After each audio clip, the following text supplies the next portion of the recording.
Computer. What did you say now, Bill? Computer. That Computer. is not how I say computer. How quaint. Good evening, Bill. Good evening, Sandy. How are you? I'm fine. In full Scotty mode, I see. Not really. Okay. Are you a Star Trek fan as well? Definitely not. Star Wars, no Star Trek. Okay. I'll No. keep that in mind. So what are we discussing tonight? Something fun? Well, Something uplifting? Of course not. Don't be silly. Before we do anything else, now you do know what we're going to be talking about roughly as a ballpark because you know the artist. Yeah. But really, the artist is like the vehicle, right? And so, what I really want us to do as an experiment tonight is that where I am always far too long-winded, I really want you to be quite long-winded tonight in that I want you to really take your time and I want you to slow down because when you're very quick-witted and you make responses very quickly, sometimes I wonder if there's enough space between these really rapid reactions. Telling me how to think now. I see how it is. No, I'm asking us to do an experiment. Okay. This experiment would be much harder the other way. So if you were saying to me, come on now, Sandy, try and be quick-witted. Now that's just not possible. Whereas I think with you, you could manage it to enter a zone of maybe just slightly slower pace of looking and waiting to see what comes up. So I've called it coming up. Okay. Because I want I'm not terribly bright, so this is going to be interesting. I want you to watch your thoughts, Bill. Okay. So you're going to be. I'll do my best. You're going to be looking, and we're going to be talking like usual. But the thing that will be unusual is that there's not going to be a rapid fire volley of back chat. No. Wow, I'm in full student mode today. Got it. Okay, got it. Let me put it another way again. Back to the phrase, watch your thoughts. So your reaction, we're very identified with our reactions to things. And when we look at paintings, for example, or photographs, we're already coming to that image, as we've talked about many times before, with a wealth of experience and knowledge. But knowledge isn't the only thing that grants us access to what is there. There are other things at play, and I don't think those things get much room when we rush. It's an experiment. Okay. So we're going to watch our thoughts in conversation with you, Bill Wadman. That's me, Bill Wadman.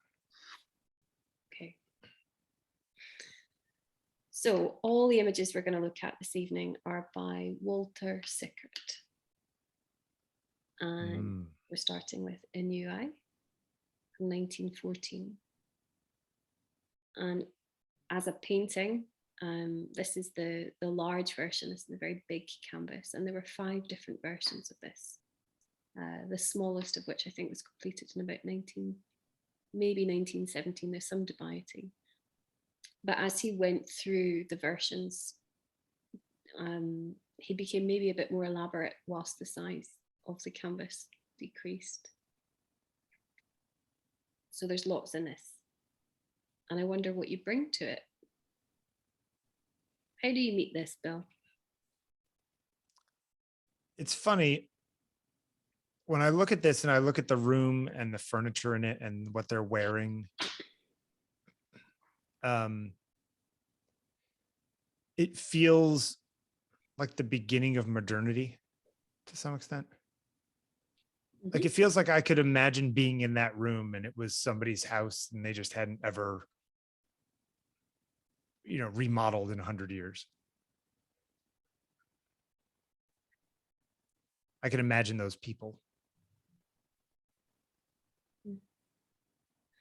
Does the title give you a new lens through which to look at it? Well, the woman in the background seems very sad. Sad. Yeah. Or daydreaming.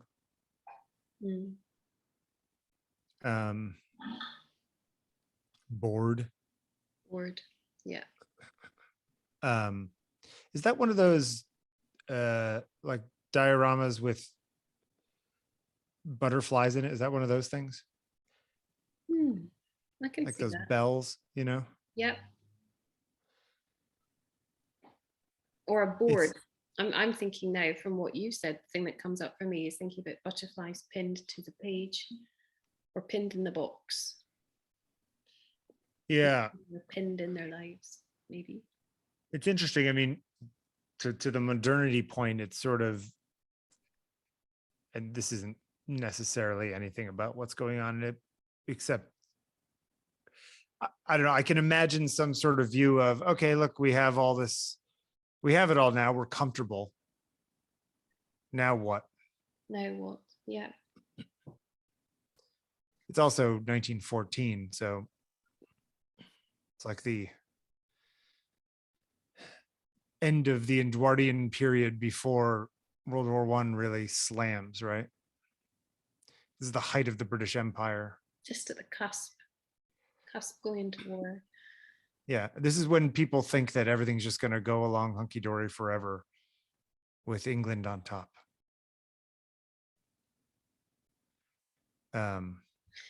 Okay, so back to our experiment though, really properly. You see a painting, you have a title, you're given a cue or a clue, you are being art detective almost immediately, I would assume. What are the things that attract you, tell you the story of the painting? Well, I can look at the story of the painting from the point of view of the painter. Yes, that's in the knowledge, sense that, isn't it? What's that? That's knowledge. That's very acquisitional, that knowledge about. You mean that I wouldn't see it that way unless I know what I know? Well, I mean, people watching us now might not know anything about Sickert. Yeah, no, I don't mean that like specifically about him. I just mean that, you know, it's an interesting composition regardless of who painted it. Right. You know, that except for that painting on the wall, it's pretty big negative space for half the painting diagonally across it. Like it's kind of, it's interestingly cluttered in one corner and sparse in the other, you know, like it's actually a rather cool composition. It is. I mean, it's to allow my opinion to come into it, I think this is an extraordinary painting. And lots of things about it, you know, you said it looks so modern. I mean, Sickert, I just mean that, but ahead, Sickert sorry. in many ways would have actually been or could be credited with being a kind of father of modernism or a linchpin between post-impressionism and modernism. Yeah, I mean, I think I was speaking more about like the setting and the place and the people, but yeah, no, what you're saying is right too. I mean, it's interesting, this early 20th century stuff. I mean, 1914, this is 10 years after Picasso was doing early cubism. You know what I mean? It's not like crazier stuff wasn't going on at this time, you know, but at the same time, like it's surprisingly stayed while being artistically interesting in technique too. I mean, I don't know. Even like it looks like a what are those called on the wall in the upper left-hand corner there? Like it looks like a cameo kind of thing, you know, like one of those. You're not helping me with these words. No, I don't know what you're talking about. The upper left-hand corner, you know, the ovular portrait, you know what I mean? Kind of feels like one of those, like almost one of those inset embossed. Yeah, like, yeah, you know what I'm talking about? Yeah. It seemed like, I know it's not one of those. It's probably a early photograph in a frame in a map, Bill, but yeah. You've been really good at kind of going around the painting now, and I've used the term art detective because you do that, and all of us I think do that to an extent. Yeah. When you're playing art detective, are you being descriptive based on memories you have of things, places, and people? I think everybody is. I'm asking you. Sure. Right. And then when you think about those memories and how they inform what you see, how do you feel about that? In that, do you find that sometimes if you're using your memory when you meet something that is otherwise new, that you're not really meeting it fresh? I think it's impossible to do that, to meet something fresh. I mean, I think somebody can say that they are, but I don't think they ever are. I mean, if, for example, if you walked into this room, the actual room where this was painted, let's say it was a room that existed, Yep. and it smelled like, I don't know, your grandmother's house or something like that, you know, because of the stuff they used on the wood or whatever in the room, or the carpet. There is no way you're disconnecting that with your grandparents' home. No. It's like that. It's just, I don't think that's humanly possible. You know, it's like you meet somebody who looks like me and you're like, oh yeah, that Bill looks like that Tom guy I knew in elementary school. And like forevermore, you will think of me as like a weird, bizarro Tom. You know, I think that, I mean, the question I guess I have with that is that, is there something wrong with that? No, not at all. I'm not putting a value on doing it or not. What I wonder is that when we are looking, we do that very simply and easily with objects, perhaps, and things are very evocative in that. Yes, there are probably a million different memories of rooms just like this, with stuff just like this, for a lot of people who would have grown up at the start of, or been alive at the start of the 20th century. And then the legacy of that in grandparents' houses and so on. So even people my age, I mean, I remember going to my great grandmother's house and there being definite kind of similarities. Sure. But what I wonder is that when we're looking at the painting here, and in this particular example, it's not just the forms of the people, but it's the relationship of those people. Like, what do we make of it? And why do we make those things out of what we see? So again, we've got a very leading title. We are supposed to know what the word means. I mean, Sickert was sure very good at using language. In fact, he was kind of well known in social circles in and around London and later Bath for being a real raconteur. He used language impeccably. He was eloquent. He was highly articulate. He spoke beautifully. And words to him were an incredible currency. So in UI, he would have understood the nuance of it. So it's not just boredom, but it's also dissatisfaction. Yeah, but do you think do you think he was implying that true of both of them? It almost feels like it's more implied for her than him. He seems quite content. Okay. Sitting there with his cigar and whatever he's drinking, and he's leaning back and he's being very proper, you know. This person, the models he used, the man was called Hubby, and Sickert looked after him in some ways. I don't know if he kind of financed him. He'd fallen on hard times anyway. And Sickert or Hubby? Hubby. Okay. And the woman, Maria, I think she was Sickert's charwoman or housekeeper. There's also some reports that she was actually Hubby's wife. But this is play acting. This isn't them as individuals. Well, I don't think so. Yeah. But there's something of a universal quality to it that I think we do all recognize. And your point about none of us can ever see anything fresh. Do we acknowledge that? And as we let that settle in, your comment actually, and people who are watching this and you're listening, not just looking and allowing thoughts to come up and watch them about the paintings, but also listening to one's thoughts in response to what's said. You know, can we be ever not reacting?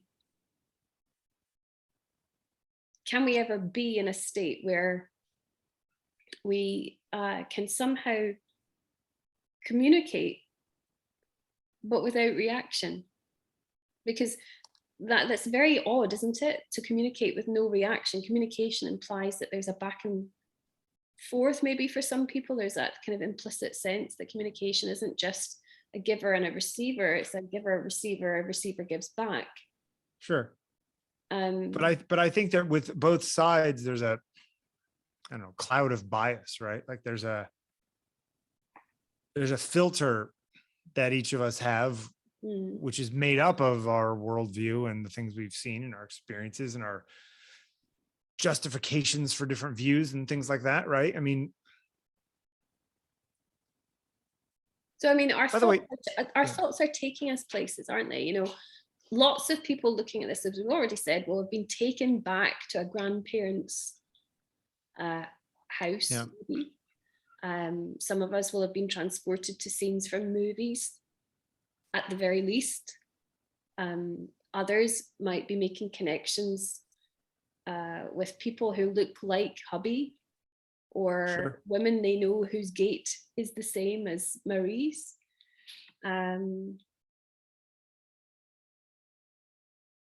He liked Marie. He used her for other things as well, I think.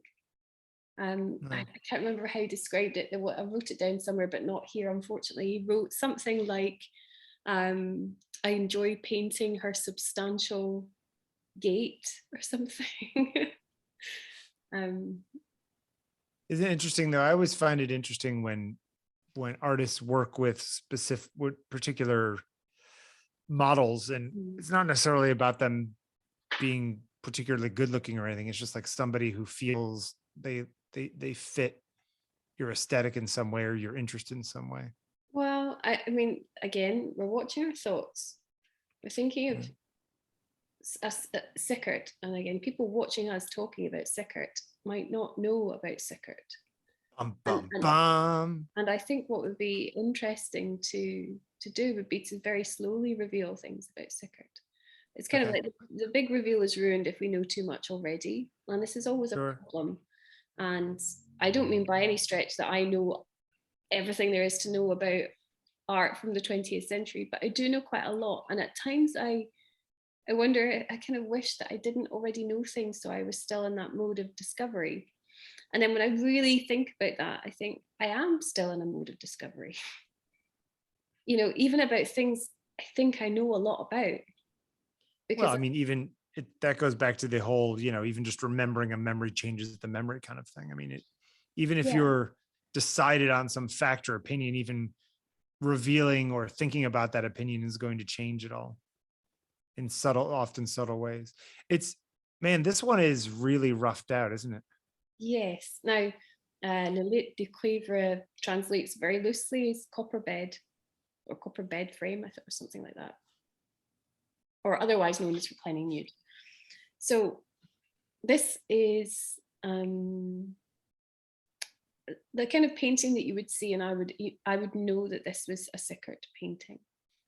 Now that's knowledge being used by me to identify visual elements. But there's something else about it that would tell me it was a Sickert painting, and that's got to do with Sickert himself. And again, for those people watching, you don't know, Walter Sickert was born in Germany. His dad was Danish, his mum was English. They returned to her home country, to England, when he was still a boy. He was in a family of artists, really, painters. And he actually was an actor, first of all. He wanted to tread the boards, but he grew in popularity as an artist relatively quickly. He spent time both in France and England painting. The big reveal is that Sickert is some people think is meant to be Jack the Ripper. Yeah, that's the conspiracy theory. Right. So then lots of people say that there is substantial evidence to suggest that Sickert was in fact Jack the Ripper. There are other people, art historians particularly, who suspect that rather he fantasized that he was Jack the Ripper, or further. I think most of that evidence is fairly circumstantial, right? There's other people who just say simply he was a very masterful manipulator of the media at the time. And he understood the currency of sensation. Being a The media was sensationalist. obsessed with those murders, so he might as well get involved. Yeah. Yeah. So, but anyway, to watch our thoughts as the information is given is also an interesting practice. So I spoke last night to my friend Ilza about these paintings, and she didn't know anything about Sickert. And by the end of our conversation, she didn't want to have the paintings on the screen in front of her. So Interesting. she'd reached a point where there was a total rejection of paintings that otherwise, in a different context, I mean, this is a nude, a reclining nude. At what point do we tip over into the other information clouding how we look? And I mean, your question earlier, is one way right or wrong? Should we be actually judging art by the artist, and not just by the artist's ability to make art, but by their choices, their morality? When where are all these kind of arbitrary cutoffs and tolerances that we have? And those are the things I think are really fascinating to look at in oneself and to reflect upon. I mean, I find this painting at once beautiful, but I also find it devastating, haunting, and grotesque. So all these things mash up, and that's without knowing the title necessarily or keeping the title in my mind. And although you say it can't be done, it is also through looking without remembering Sickert. So I don't think this painting is finished. Getting back to our conversation earlier about, before we hit record, about whether or how whether something is done. This feels like a 10-minute sketch for a study for something else.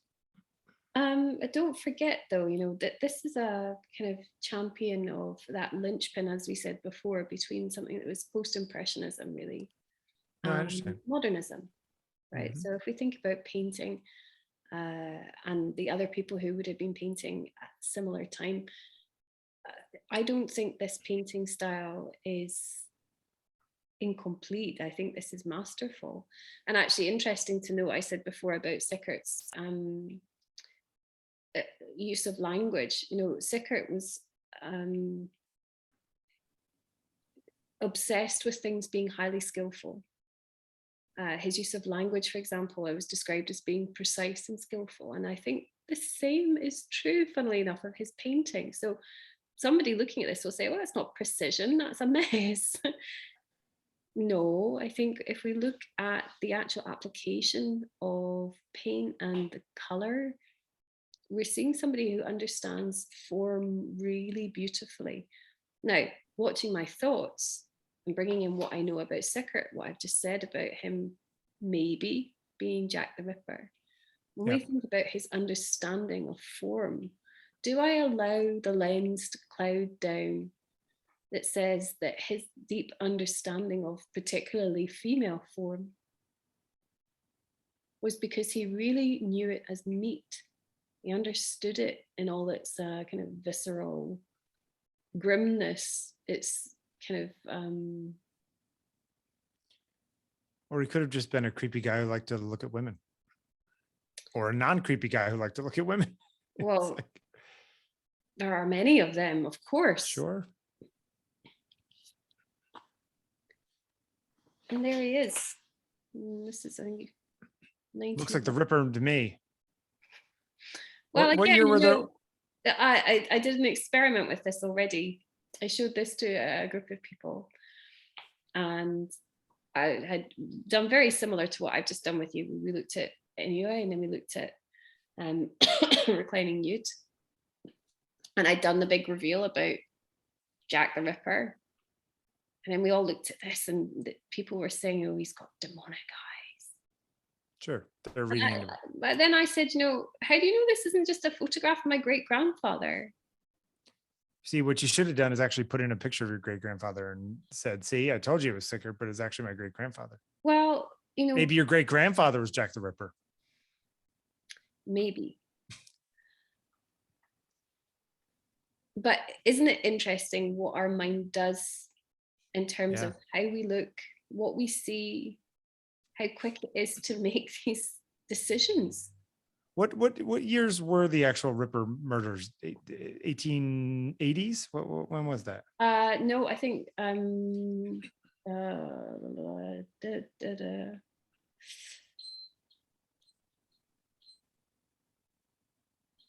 sorry, that's my dishwasher finishing it. It's all right.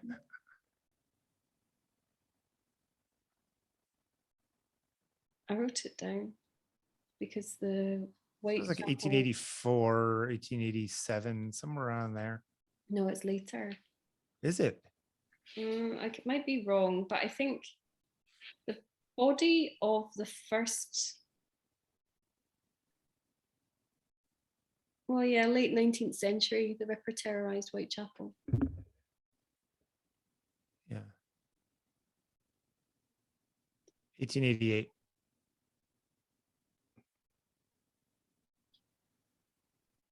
To 1891.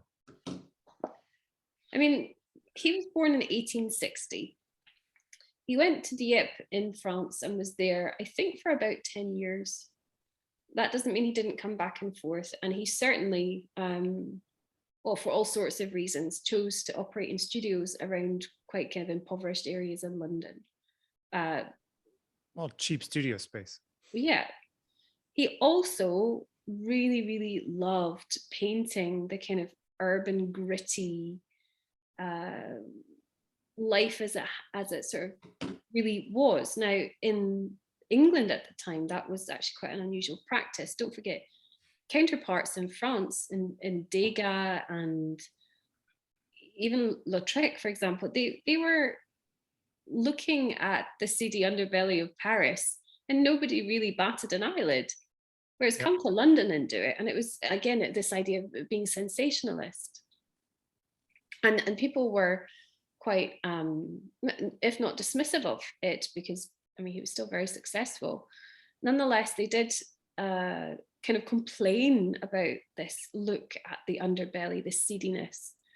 I mean, Sickert enjoyed going to the theatre. As I said, he'd started out, he wanted to be an actor. He was an actor. He knew a lot of people. He was very well connected, and all through his life, he encountered people who were at once very high, so to speak, and very low. And he seems to have had a real ability to move in many circles. And again, let's put it in context of the time in which he lived. It wasn't the same as, going up the road to the pub and then going down the road to the palace. The circles, social circles at the start of the 20th century were very well defined by class. And he seemed to somehow move between those class circles very easily. Anyway, he did also like to manipulate people. And, he probably courted the idea that he might be Jack the Ripper. In fact, I think I read somewhere that he even wrote a confession and sent it to the police. And, he just wasn't taken seriously about it, in that people assumed it was because he was maybe trying to sell another painting or generate publicity for his painting. And it's fascinating when we look at like the Camden series paintings, you've got original titles like "What Shall We Do for the Rent," which nonetheless is still a very disturbing title with a very perhaps disturbing painting. Yeah, but he then renamed it. He renamed it the Camden Town Murder. So here is someone who is playing with that kind of tawdry, sensationalist, salacious unpleasantness and using it to his advantage. Do you think that that is a virtue? I mean, again, we're watching our thoughts, don't forget today. So I'm thinking, is it a virtue? And I'm battling against that, because to me, no, that seems morally Accusory. wrong. And then when I Yeah. look at why do I think that's morally wrong, I have to unpack it and unravel it and come back on what I've Well, just. that's a weird pride thing. And, I mean, but look at the world of today's social media, you know what I mean? It's like half the time people are getting a rise out of people in order to get attention for something else, Yeah. And, Does that, by the way, does that to you look like feathers falling from the sky? a little bit. Snow globe. Yeah. Sorry, go ahead. Patricia Cornwell is like one of the lead ripperologists who thinks that she's cracked the code. She knows that Sickert is Jack Ripper. She claims to have irrefutable evidence. I think it's to do with watermarked paper, that he is the Ripper. So, people are kind of obsessed with this notion. And I wonder again, with us knowing that now, looking at these paintings, do we let that cloud how we're seeing the paintings? I think it's inevitable. If you know that Jack the Ripper is a man who murdered, butchered, ripped women, Yeah. and then we see these paintings and we look at these women's bodies, it's very Okay, but hold on a second. Go back one for a second. We'll get to that one in a second. But if, per your point, if he is courting that association, then that is not us making that leap. That's him forcing us to make that leap, or asking us to make that leap, or implying that leap. It's not like you and I are looking at a Picasso and saying, well, Picasso was kind of an a-hole to people around him, so I don't really like that painting. This is a guy saying, I was a murderer. Oh, look at my paintings that kind of imply like dead women. Like, he's looking for us to make that leap, right? So that's not on us. That's on him at that point, isn't it? Well, what do we want from our artists? We're asking questions, right? We're asking questions of ourselves. Then today we're watching our thoughts, maybe, Yeah, or not. yeah. But when we come up against this stuff and we're thinking, really going into the painting, are we asking things of Sickert, and do we want to know about him in order to make our judgment on the painting, rather than letting the painting speak for itself? He didn't want the painting to speak for itself. Well, okay, wait, can I just ask one deeper question then? Yeah. Is publicity for artists that is external or supplementary to the work itself somehow unfairly manipulative of our opinion of that work?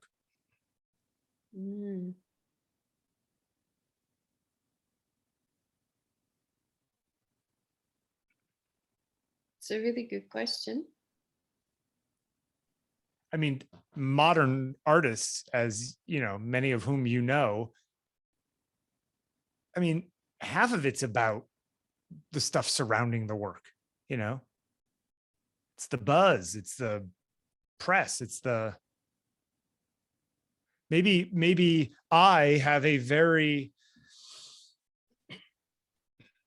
I don't know, a very old school way of looking at all. I like the purity of it.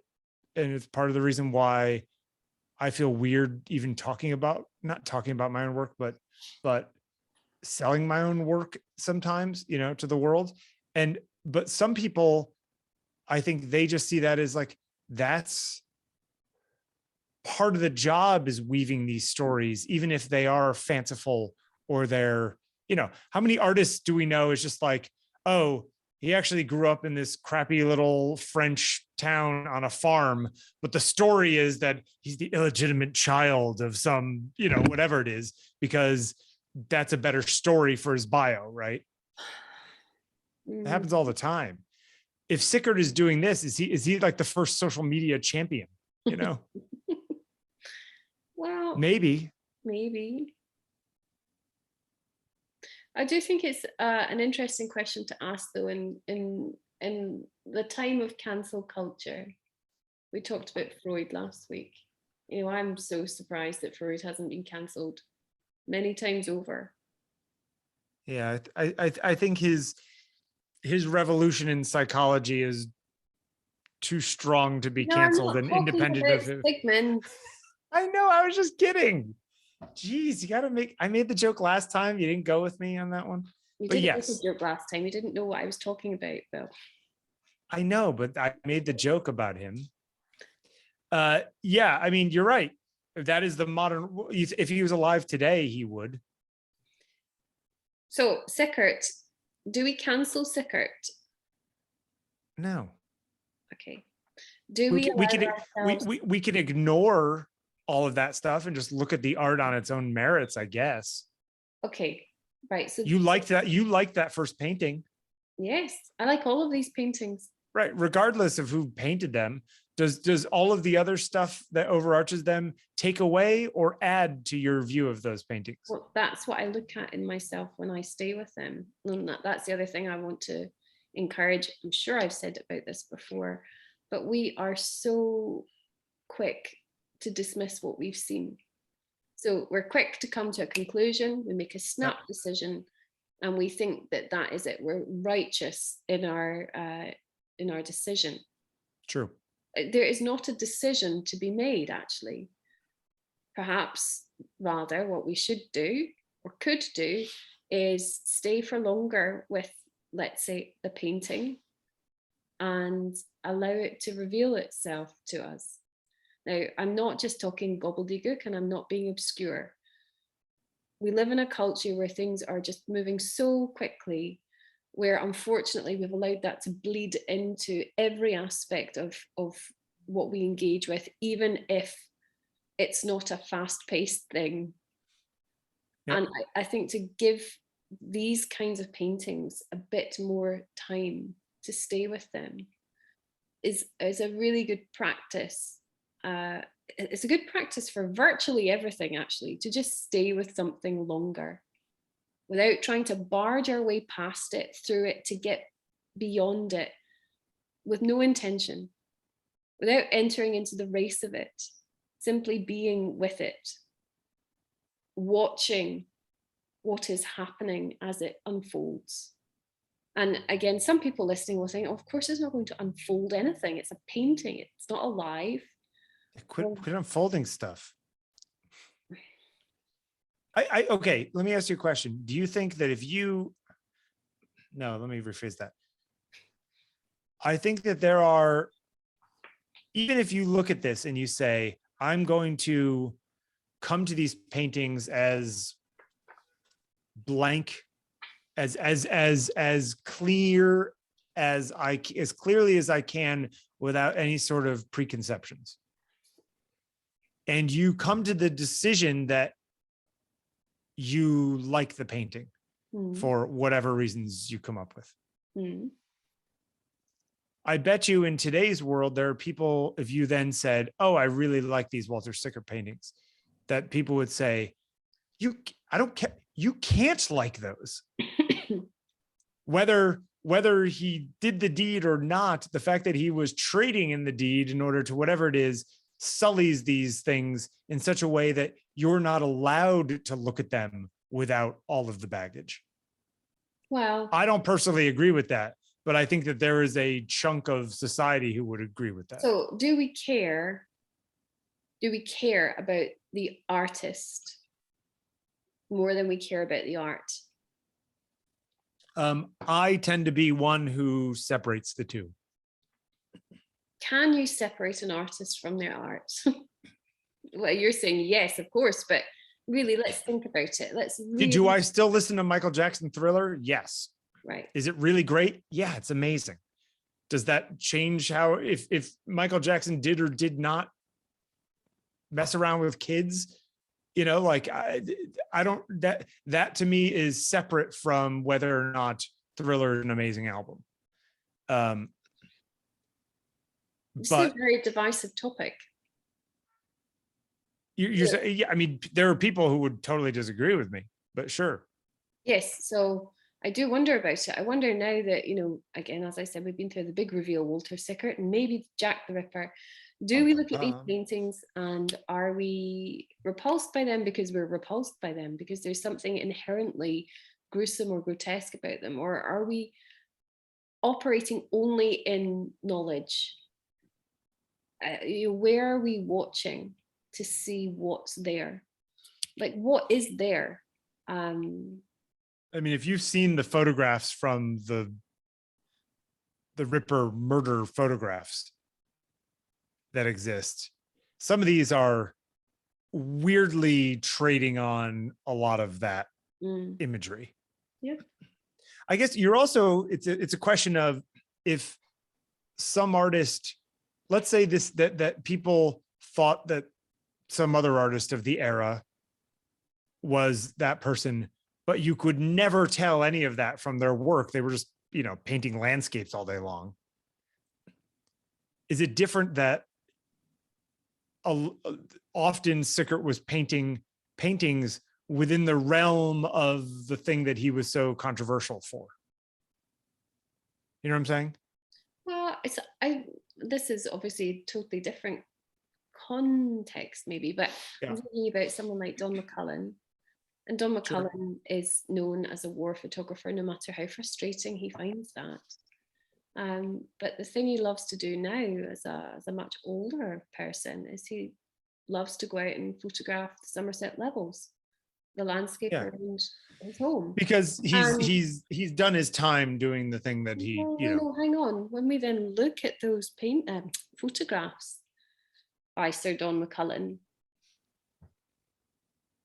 I would challenge anyone not to see war in them. The Somerset Levels, you know, it's something, a most benign kind of land. Sure, but that's only because of your knowledge at that point, right? I don't know. This is why I'm saying to us that we need to watch our thoughts. We need to be really on top of why we are thinking as we do. And it doesn't mean going into analysis paralysis. It doesn't mean that. Instead, what it means is that we have a different grasp on our understanding. And I think that that's a useful thing navigating the art that surrounds us. I think that, you know, in a place that you and I differ, come to blows, is that I tend to believe that most people do not analyze most of this stuff in the same direction or at the same level that art criticism does. A lot of times I'll read something about some painting that I know and I'm like, how the hell did they get that out of that? They're insane. That is not anything near where I came out on that, or I never even thought about it on that level. Or maybe I'm dense or superficial, but I look at things on a far less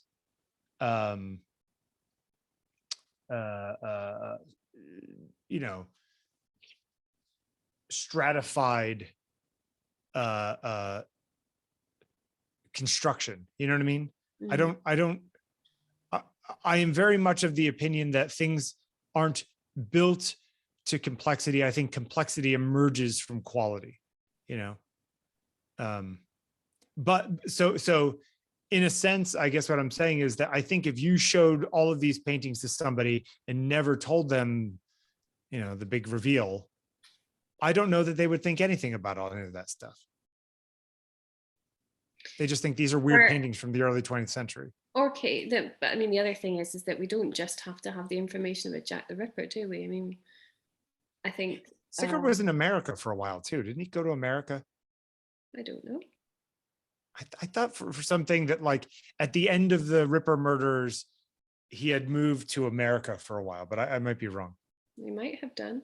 I mean, I Anyway, go certainly ahead. know he was in England when he died. He died in Bath. In Actually. Bath. Yeah. I'll have to go to the house that he died in. He's buried in Bathampton. Okay. Even if you don't know about Jack the Ripper and you see this painting, Yep. and again, watching our thoughts, thinking about what it is we are using in the matrix of understanding. I mean, this is ominous to me, regardless, I think. Yeah. I mean, this one is particularly creepy. Yeah, it is, again, this idea of trading on an idea. Mm-hmm. In 1908,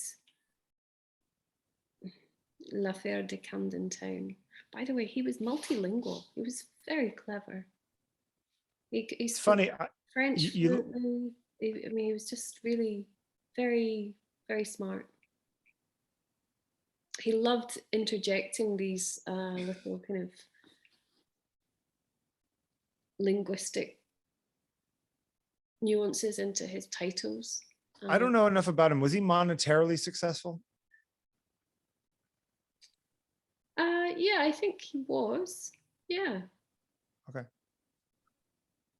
I mean, as with the first painting I mentioned, that hubby, the man who is the male in the painting, was looked after by Sickert, and I think the implication is that he obviously had enough money to care for those who were less fortunate than he, if he liked them.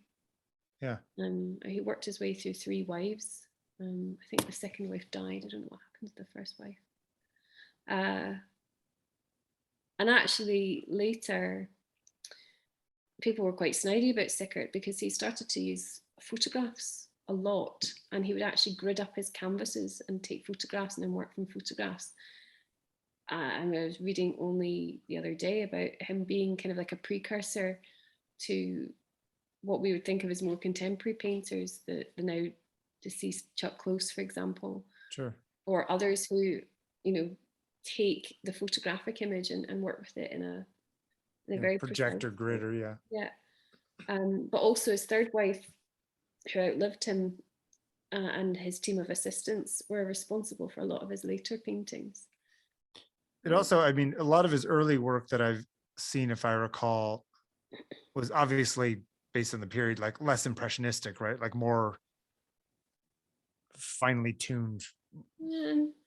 Well, as I said, he liked to paint in like theaters and sort of highly social settings.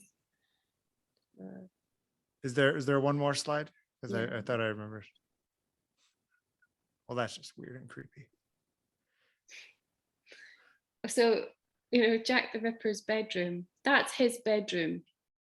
Yeah. That's Sickert's bedroom that he's painting. See, he's just, the question is he playing games because he's like, haha, no one will ever believe me. I actually am the guy. I know. Or is he just also, like playing it up for fun? If you look through all the different accounts of this, there's also somewhere you can read that the landlady, apparently had told Sickert when he'd first started lodging there that she had suspected that the previous tenant had been Jack the Ripper. So maybe he's a little crazy and just like took on that identity as part of his artistic thing. Absolutely, there's this, as I said at the beginning, there's a sense that he did fantasize that he was Jack the Ripper. In itself, I mean, that for a lot of people will be quite disturbing anyway, that somebody would fantasize that they were Jack the Ripper. But here we have a painter who is systematically working his way through models and titles that somehow blindside us when we're looking at the work. Now, that's where I start to get a bit annoyed with Sickert. I get annoyed with Sickert because I want to be left in peace to just look at his work. But then I have to understand and embrace that the intention, most likely for him, was that I would have to have in my mind that he is maybe Jack the Ripper. Yeah, but I wonder, sometimes I wonder whether I would say the way he sullied these paintings with the titles and occasionally the subject matter, was inherent in the work itself, or if it was in his mind, a frosting he put on top. Does that make sense? Did he imagine this painting is just a lovely painting? He's like, well, if I name it something cool, like maybe it'll get more attention. Or if the name was always the implication was always intended all the way through the painting process, in which case it cheapens it somehow.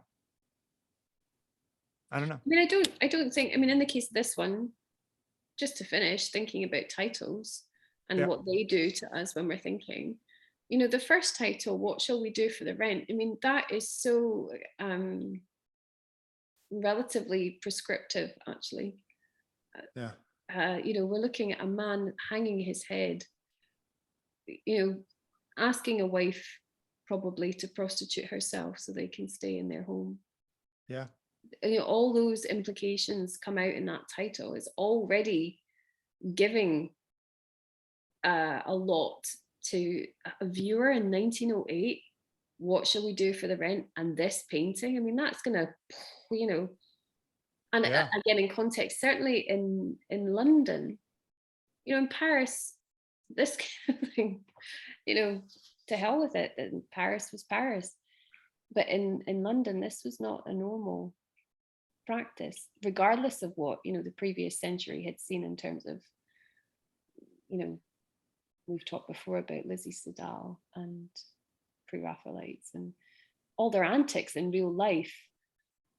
This is a kind of hybrid of artist and art, where when we watch our thoughts, I think we might find that it is impossible to separate the experience of memory, of knowledge, with what we then see.